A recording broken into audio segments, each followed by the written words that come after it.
Samajwadi party के मुरादाबाद से सांसद एसटी हसन ने कहा है कि बीजेपी यूनिफॉर्म सिविल कोड लाने की तैयारी की रही है और मुसलमानों से उन्होंने अपील की है कि एकमुश्त होकर भारतीय जनता पार्टी को वोट न दें, जिससे कि आने वाले चुनाव में समाजवादी पार्टी जीत सके। हमारे साथ बातचीत के लिए मौजूद है बीजेपी के राज्यसभा सांसद बृजलाल जी। सर, उनके बयान को किस तरीके से देखते हैं? उन्होंने ये भी कहा है कि अगर यूनिफॉर्म सिविल कोड आ गया तो दूसरी शादी नहीं कर पाएंगे। ऐसा है, उनका जो बयान है ये बहुत ही निंदनीय है। देश की एकात्मता, एकता, अखंडता, अक्षुण्णता के लिए एक संविधान, एक विधान और एक प्राविधान ये अनिवार्य होना चाहिए देश के लिए। इसके अतिरिक्त उन्होंने जो कहा कि तुम दो शादी नहीं कर पाओगे, ऐसी जो विचार है वो पाशविकता का विचार है। ऐसे वो लोग कहते हैं जो महिलाओं को मनोरंजन और प्रजनन का साधन मानते हैं। ये एसटी हसन की मानसिकता है जो वो अपने मुसलमानों को बता रहे हैं। Civil code, common civil code, हम देशवासी हैं, पहले भारतीय नागरिक हैं, इसलिए पूरे देश के लोगों को एक कानून होना चाहिए और इसका जो विरोध करे उसकी बात जो है वो देश के हित में तो बिल्कुल नहीं है।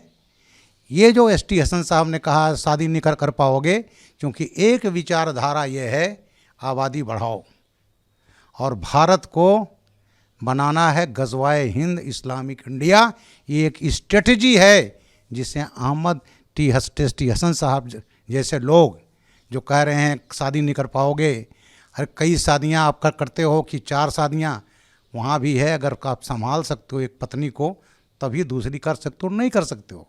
लेकिन इस देश के लिए, देश की जो आबादी बढ़ रही है और जब आबादी बढ़ेगी इतनी तो देश के लिए वो बड़ा नुकसानदायक होगा और उसकी कड़ी है ये कॉमन सिविल कोड और ये लाना ज़रूरी है। और जैसे मैं पहले कह चुका हूँ कि जो मुसलमानों कहा जा रहा है तुम कई शादियाँ नहीं कर पाओगे, ये केवल महिलाओं का अपमान का मामला है, ये मनुष्यता का मामला है। और इस टाइप का विचारधारा अगर हैं तो उनकी एक विचारा तो ये भी होगी कि भाई जन्नत में तो हूरें इंतज़ार करेंगे, तो जाइए वहाँ जन्नत में हूरें बहुत हैं। सर, अगर बात करें तो विधानसभा चुनाव नज़दीक है, ऐसे में सभी लोग वोटरों को अपने पाले में लाने के लिए तरह तरह के बयान, तरह तरह की कवायदे कर रहे हैं।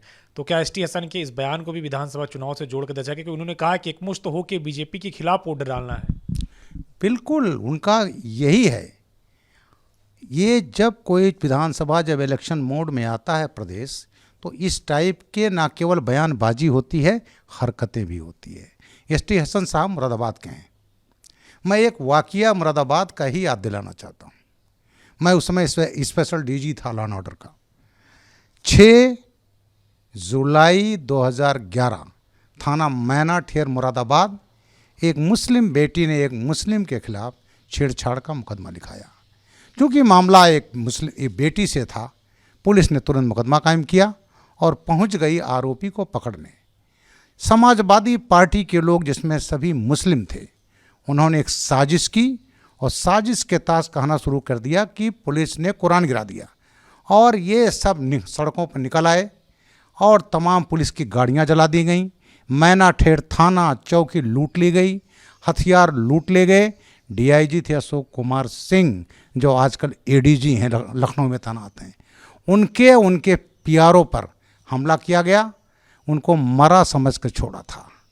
लोग समझे कि मर गए, वो खून में डूबे हुए थे। जब मैं पहुंचा मुरादाबाद से, वहाँ से मेरठ से, वो कई साल हॉस्पिटल में रहे और अब भी अच्छी तरह से वो ठीक नहीं हो गए, उनके प्राण बच गए। मुकदमे कायम हुए 6-7, आगजनी के पुलिस की गाड़ियाँ, पीएससी गाड़ियाँ जलाई गई।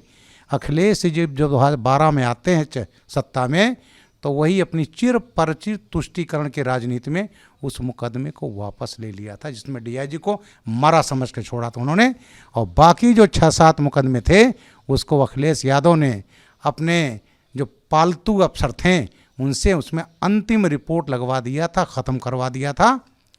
और जो डीआईजी की स्क्वाड थी जो छोड़कर भाग गई थी, ये हमारे यहाँ बहुत बड़ा अपराध है, कायरता में वो जो 4 पुलिसकर्मी को बर्खास्त कर दिया गया था। अखिलेश जी आए, उन्होंने दोबारा नौकरी में लिया और उनकी मनचाही पोस्टिंग नोएडा, गाज़ियाबाद और अपने गृह जनपद इटावा में कर दिया था।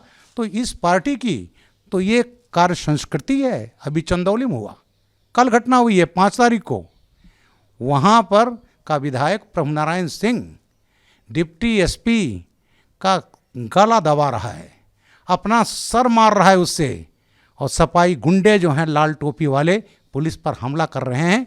तो जब ये इलेक्शन आएगा तो इस टाइप की हरकतें करेंगे, सांप्रदायिक दंगा कराने के प्रयास करेंगे, पुलिस पर हमला करेंगे। पुलिस इनका पहला निशाना होता है।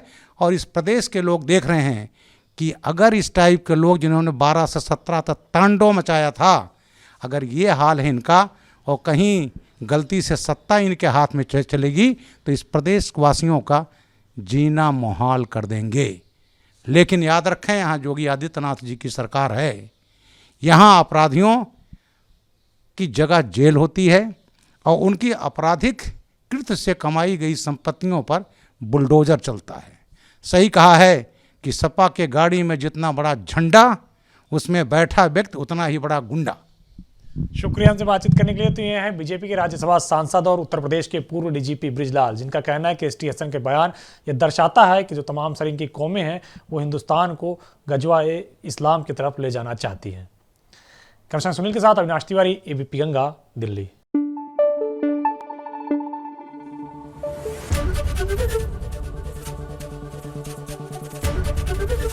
एबीपी गंगा, खबर आपकी, जुबान आपकी।